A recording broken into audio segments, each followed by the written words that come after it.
land is the only thing that's worth killing, that is worth fighting, worth lying, and worth dying for. It is the only thing that will last.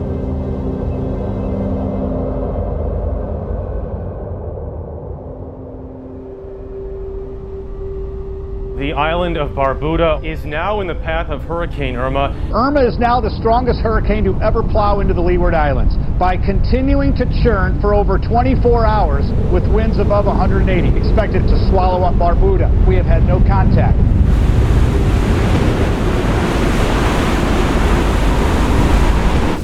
If you've ever heard 185-mile-an-hour plus winds howl, it can get really scary. I've never heard my mother pray so much in my entire life. She just kept praying and praying and praying. I think what I remembered most was watching the roof lift up and come back down 3 times. The rafters came out of the slats in the wall. It went up once, went up twice, went up the 3rd time, then you just heard boom. Then the whole room turned white.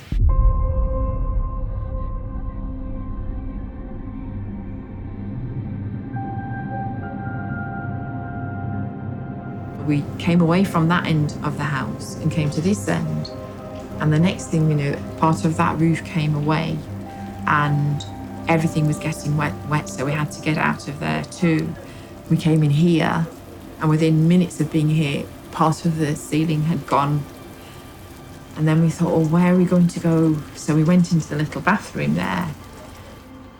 And there was one point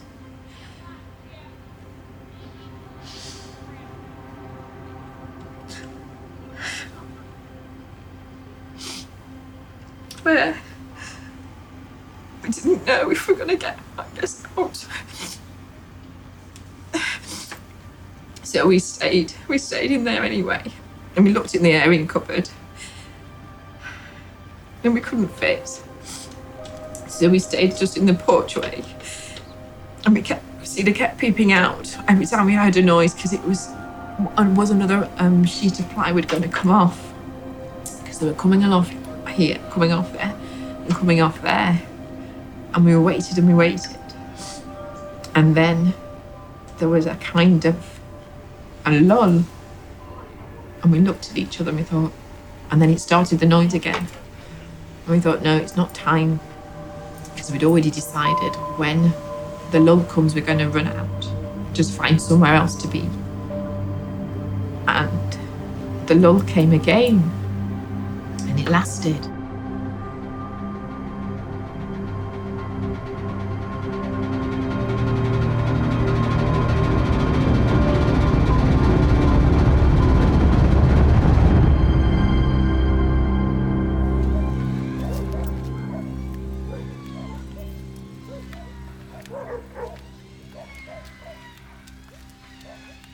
The next morning, daylight came, dawn, and we came out and you just couldn't believe what you were seeing. It just left you speechless. There was so much damage. I've never been in a hurricane. Irma was extremely destructive. It came fast, it struck fast. In 1 minute before the hurricane, everything was standing. After the hurricane, you looked over and said, wait, where am I? Isn't there a building supposed to be there? When you realize it, the building was gone, then you realize the strength of Irma. I didn't cry that day until I saw a tamarind tree that was over 100 and something years old. And I'm saying, if that tree fell, imagine what my place looked like. And as I passed, I saw nothing. Only thing was there was just a slab. And then I heard we were going to be evacuated.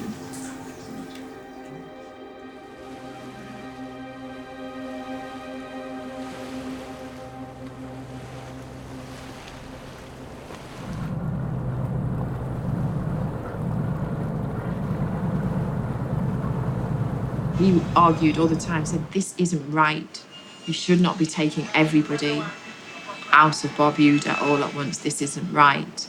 But in the end, We were so traumatized by what had happened during Irma. You just didn't want to be here if anything else came, because when you looked about the village, there was nowhere, very few police places that had roofs intact. So we just thought, yeah, we have to go. So we went to Antigua. But when we landed on the quayside, he said, this isn't right. We shouldn't all be coming out of Barbuda all at once. It's not right. He saw that Barbuda was being emptied, and that means anybody could come here and lay claim to it. Anybody could come here and do what they want with it. And whilst we were in Antigua, there's nowhere for you to be safe in Barbuda. Things were being done to Barbuda that Barbudans would not have tolerated.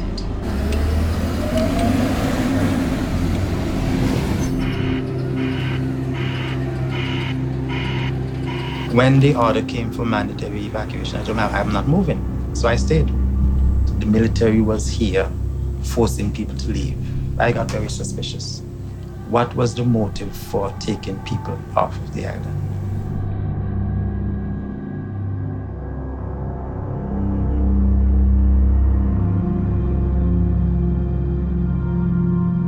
I was born here in Barbuda. I was born in 1925, the 10th day of October. And I'm still here, holding on.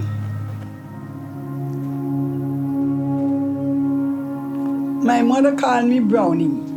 From the time I was a little girl, I come up with that. And most people didn't know my name was RENETA.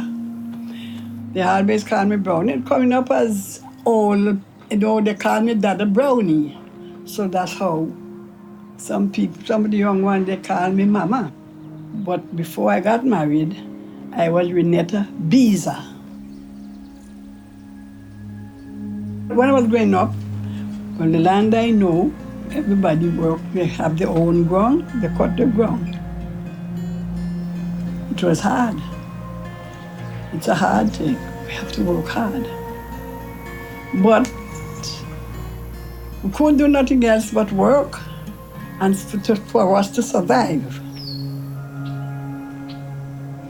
Barbuda is for Barbudans. My mother, they told me that this land was given to Barbudans from the old parents, the forefathers, you see? And it was handed down to us, but now they want to take it away.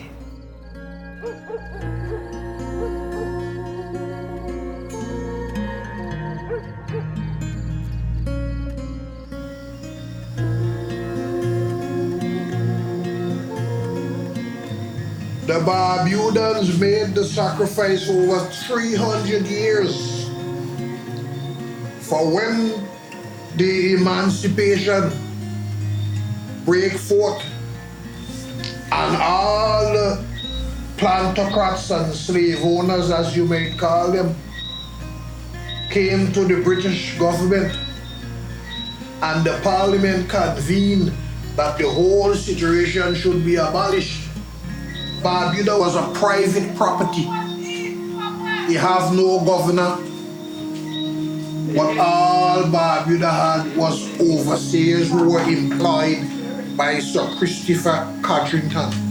When Codrington was called upon to decide what he is going to do, whether he is going to compensate the slaves and repatriate them, he declared himself bankrupt. So the British government asked him, so then if you declare yourself bankrupt, you still have 50 years holding on the land, what are you going to do? He said, well, my best idea, and if the parliament would support me, I'm going to divide the land in three. I'm going to give one portion to the inhabitants. I'm going to give a portion to the Codrington College in Barbuda. And I'm going to give a portion to the church, which is the Anglican Church, which he was the founder of, and it was agreed upon. After 150 years passed, we ceased to be squatters, but we became owners, and that's how we wanted to be until the end of Earth's day.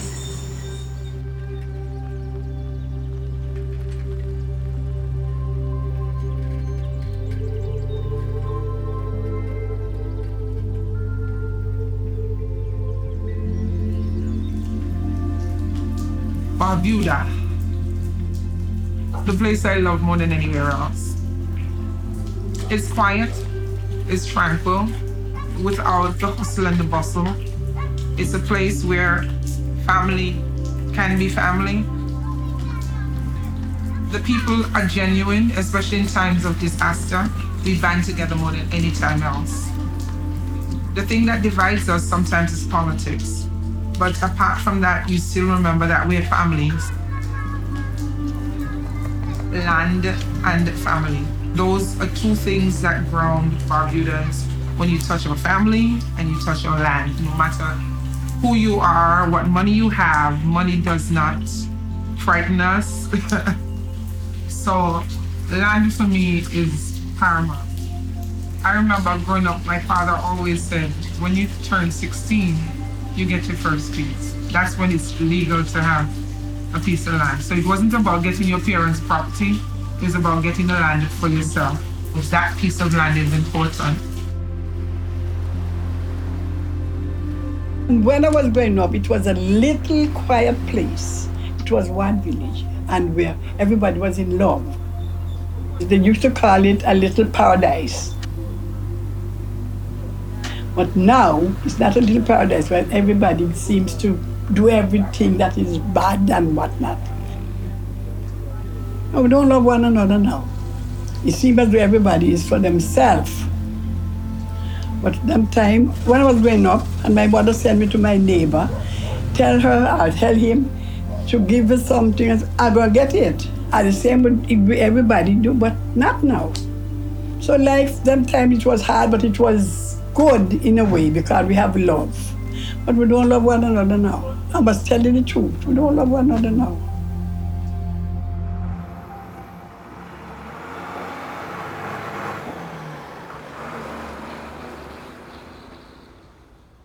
One of the critical things that happened to Barbuda after Irma, and the most important factor, is that the economy was destroyed.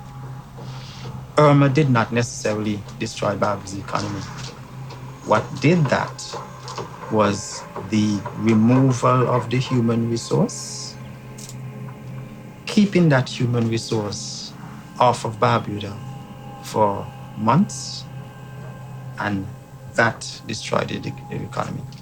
Now, in any disaster, one of the first things you'd want to do is to recover. A community is based on its economy. Services, goods, buying and selling, that sort of thing. So the first thing you want to have happen is to circulate money into that community.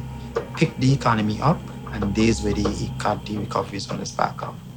If you take the people out, you kill the economy, and then you expect recovery to happen, it's not going to happen. So we find that going on 4 months now since Hurricane Irma, we still have electricity poles down. We don't have electricity, running water, hospital services, full medical services. There are no banks, there are no schools. That should not be the case 4 months after a storm.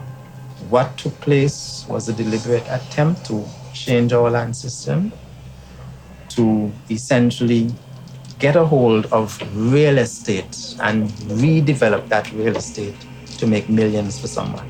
We as Barbudans and our lifestyle was not the priority in terms of any recovery. Barbuda is 62 square miles large in terms of its area. The sum total of what people have occupying presently accounts for less than maybe a half of a square mile. So what happens to the other 61 square mile now is that it no longer belongs to you. The resources which are sustained by those 61 square miles, which formerly you could have depended on to meet your living, they're no longer available to you. And that is the critical thing which is happening. So you're being disenfranchised from 61 square miles and only given a piece of paper saying, this is yours, nothing else, live on that. In terms of how our culture is and how we've been able to survive for hundreds of years, that's a death sentence. Now imagine everyone taken out. Fishermen had to leave their boats as is.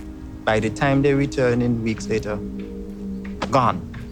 So fishing industry, agriculture, the livestock were just the dogs that were left, our pets, which we had to leave. Dogs began to pack, and nobody here feeding them or anything. Dogs do what they naturally do. So they started attacking sheep, goats, that sort of thing. And so it was total chaos. And you have to wonder, common sense would tell you, if you evacuate people, these are provisions that you make sure you make. And they were not, no provisions were made for that. So you take people out, leave their animals, leave their homes, because people left with the intention they're going to return in a couple of days. They walk with sufficient clothes for those 2 days. So everything was left for 4 or 5 weeks. What's going to happen after that? Your livelihood's gone, your possessions destroyed. The hurricane didn't do that, but that's the end result of it, okay? So that's what we face.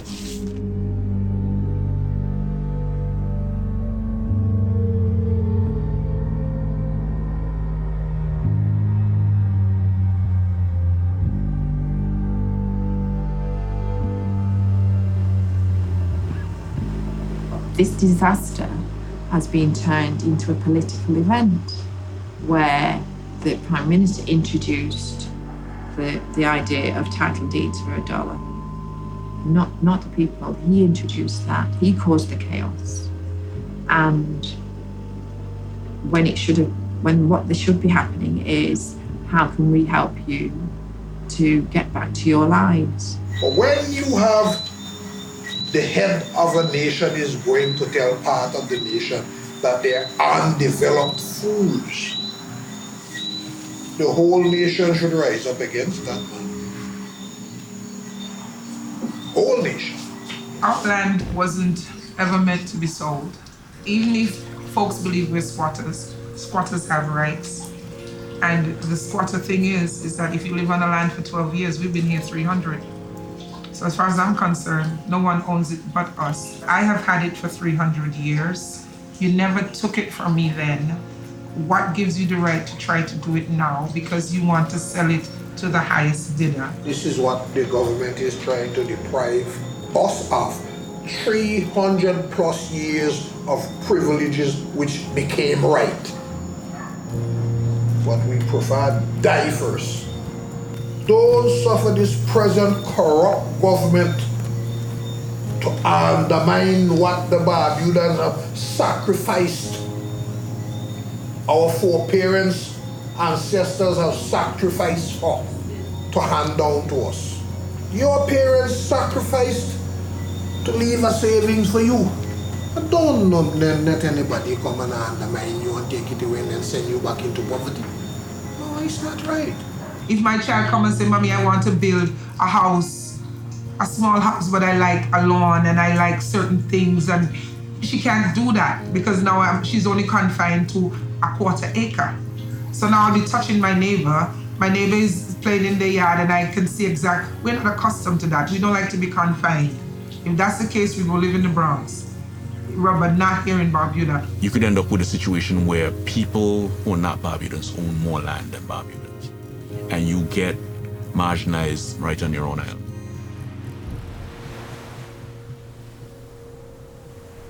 After a while, you get outnumbered. And you would lose that unique culture that was Barbudan. A lot of people don't like the idea of losing that way of life.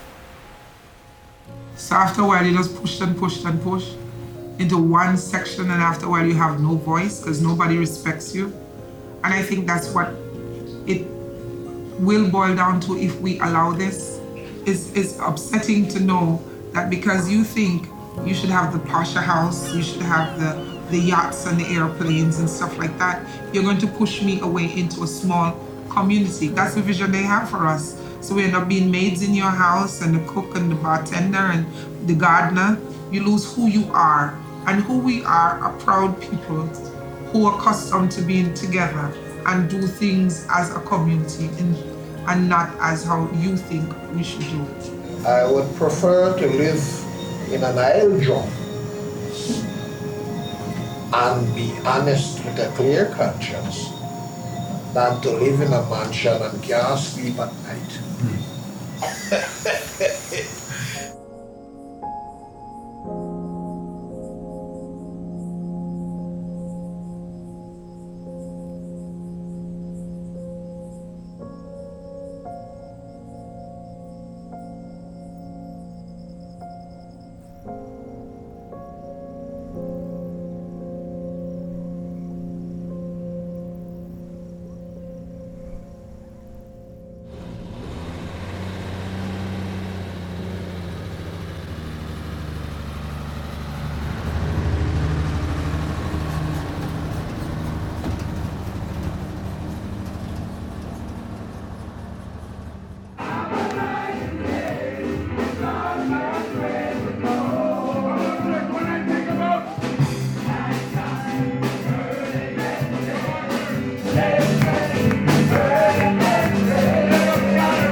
I think now Barbudans realize that if we don't do it ourselves, no one else will do it for us.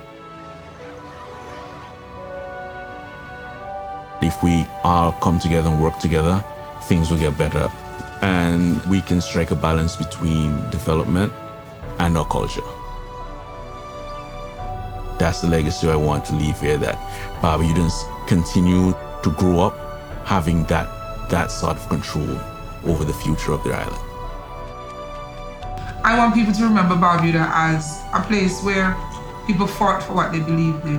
When you're a people that were rooted in a place, people tend to try to push you away to let their voices be heard because they think they know what's best for you. They take everything away from you. They cut you down to nothing.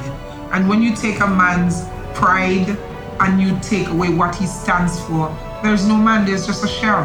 And that to me is what the government wants to do, is to take away you.